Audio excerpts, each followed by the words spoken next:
আসসালামু আলাইকুম। Hello everyone. সবাই কেমন আছেন? আশা করছি সবাই ভালো আছেন। আজকে আমি আবারও একটা ব্লগ নিয়ে চলে আসলাম। আশা করছি সবার ভালো লাগবে। তো মানুষের জীবনের অভিজ্ঞতার আসলে শেষ নেই।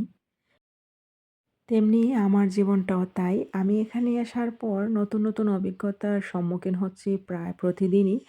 তো সবকিছুই আপনাদের সাথে শেয়ার করা সম্ভব হয় না। তো আজকে ভাবলাম যে আপনাদের সাথে আমার ১ম অভিজ্ঞতাটা শেয়ার করি। আর হ্যাঁ, আপনারা কিন্তু টাইটেল দেখেই বুঝতে পেরে গেছেন আমি কোথায় এসেছি। জীবনের এই পর্যায়ে এসে বুঝতে পেরে গেছি, মানুষ সত্যিই কিন্তু তার স্বপ্নের সমান হয়। আর আমি যখন আমার জীবনে ফার্স্ট কোনো কিছু দেখি বা কোনো ধরনের অভিজ্ঞতা লাভ করি, তখন আমার কাছে আসলে সেটাই মনে হয় আমি কেমন আছি বা আমি কোথায় ছিলাম, কোথায় আছি সেটা বিষয় না। যখন আপনি স্বপ্ন দেখবেন অথবা আপনি আপনার স্বপ্নের খুব কাছাকাছি চলে যাবেন এবং আপনার স্বপ্নটা বাস্তবে পরিণত হবে এবং আরো কিছুদিন পর দেখবেন আপনি যা আগে ভাবতেন, যা কল্পনা করতেন সবকিছুই সত্যি হতে চলেছে। তখন আপনার ফিলিংসটা আসলে কেমন হবে তা অবশ্যই আমার ভিডিওর নিচে কমেন্ট সেকশনে লিখে যাবেন। অনেকেই আমার কথা শুনে বলতে পারেন, "এটা আবার কি? সেটা আবার কি? এটাতে অবাক হওয়ার কি আছে? সেটা আবার নতুন কি?" হ্যাঁ ভাই, আপনারা হয়তো দেখছেন বা দেখেন অথবা সোশ্যাল মিডিয়া দেখে অভ্যস্ত। অনেকে আছেন সোশ্যাল মিডিয়ায় যা দেখেন তা যখন বাস্তবে দেখেন হয়তো আপনাদের কাছে অবাক লাগে না। কিন্তু আমি যখন সোশ্যাল মিডিয়ায় কোনো জিনিস দেখি আর সেটা যখন আমার চোখের সামনে একদম বাস্তবে আমি জিনিস দেখি, তখন কিন্তু আমার কাছে বেশ খানিকটাই অবাক লাগে। আর আমি সত্যিই সারপ্রাইজড হই বা আগে কখনো মানে একদম চোখের সামনে দেখা হয়নি তো। তো আমি এখন যা দেখছি বা আমি প্রতিদিনই নতুন অভিজ্ঞতার সম্মুখীন হচ্ছে আমার কাছে তো অবাক লাগবেই। আমি তো আ নতুন অভিজ্ঞতা অর্জন করতে একটু ভিডিও বানাবোই যেহেতু আমার এটা ভালো লাগে বা আমি প্রতিদিনই এটা একটু করার চেষ্টা করছি। তো আপনাদের যাদের আমার ভিডিও ভালো লাগবে না, প্লিজ দেখবেন না কষ্ট করে। যাই হোক, আমার পেজে কিন্তু আমার ভালোবাসার মানুষের অভাব নেই। আপনাদের ভালোবাসায় কিন্তু আমি এত দূর এগিয়ে এসেছি। আর দোয়া রাখবেন অবশ্যই আমার জন্য। আপনাদের জন্য দোয়া রইলো, আপনারাও ভালো থাকবেন।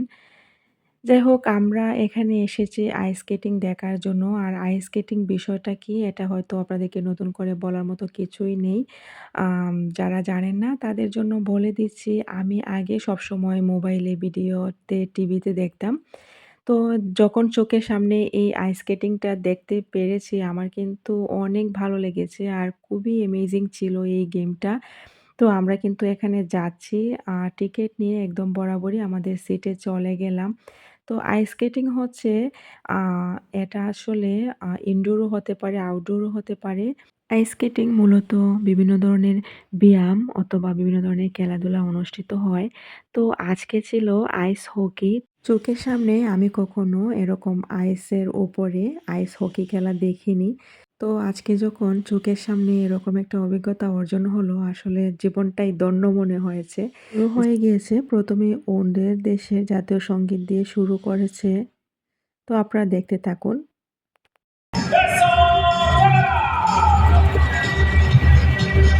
Number 18,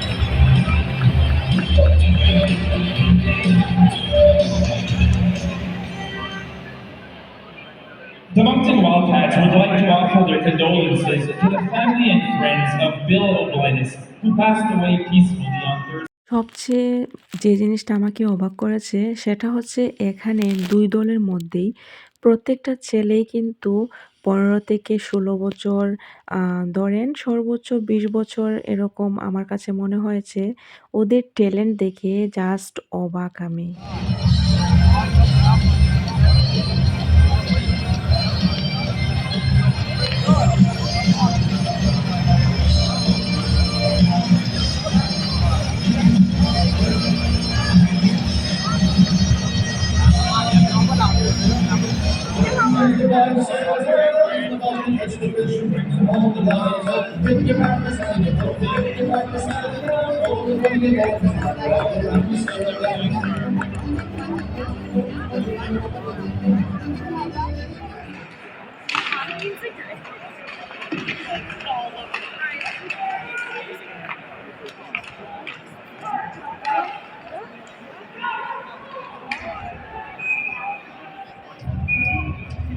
C'est le temps de regarder l'écran pour voir la maison IMAX de la partie Today's House, la maison d'aujourd'hui, 1084 Point Birchill, 84 Birchill Road is today's Remax.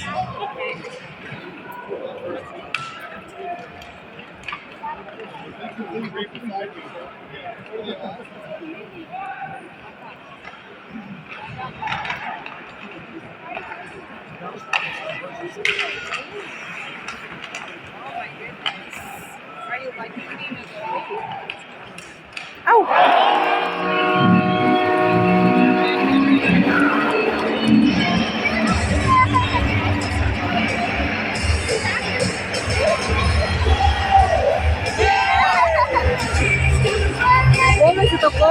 Ya.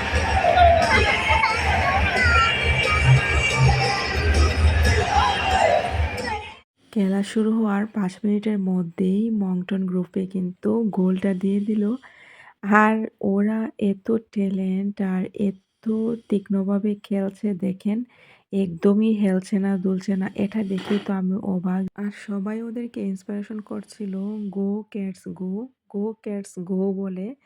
তো মংটনের যে গ্রুপটা ছিল তারা বিপরীত পক্ষকে ৭টা একদম দিয়ে দিল গোল। তো খেলা শেষ হওয়ার ১০ মিনিট আগে আমরা বের হয়ে গিয়েছিলাম। কারণ হচ্ছে যেহেতু এখানে অনেক মানুষ ছিল, তো যখন পুরোপুরি খেলাটা শেষ হবে তখন কিন্তু আর বের হওয়া যাবে না। যেহেতু স্টেডিয়ামটা অনেক বড় ছিল, তো আমরা ১০ মিনিট আগেই বের হয়ে যাচ্ছিলাম আরকি। আপনাদেরকেও আমার সাথে নিয়ে যাচ্ছি। তো আজকের পুরো ভিডিওটি আপনাদের কাছে কেমন লেগেছে, আজকের পুরো ব্লগটি অবশ্যই জানাতে ভুলবেন না। প্লিজ আমার ভিডিও যদি আপনাদের ভালো লাগে তো ফলো করে কমেন্ট করতে ভুলবেন না। ফলো করলে পরবর্তীতে আমি কোনো ধরনের ভিডিও আপলোড করা মাত্রই কিন্তু আপনারা পেয়ে যাবেন নোটিফিকেশন। তো আপনাদের মতামত অবশ্যই জানাবেন। সবার সুস্থতা কামনা করছি। সবার সুস্থতা কামনা করে আমি আজকেই বিদায় নিচ্ছি। আসসালামু আলাইকুম।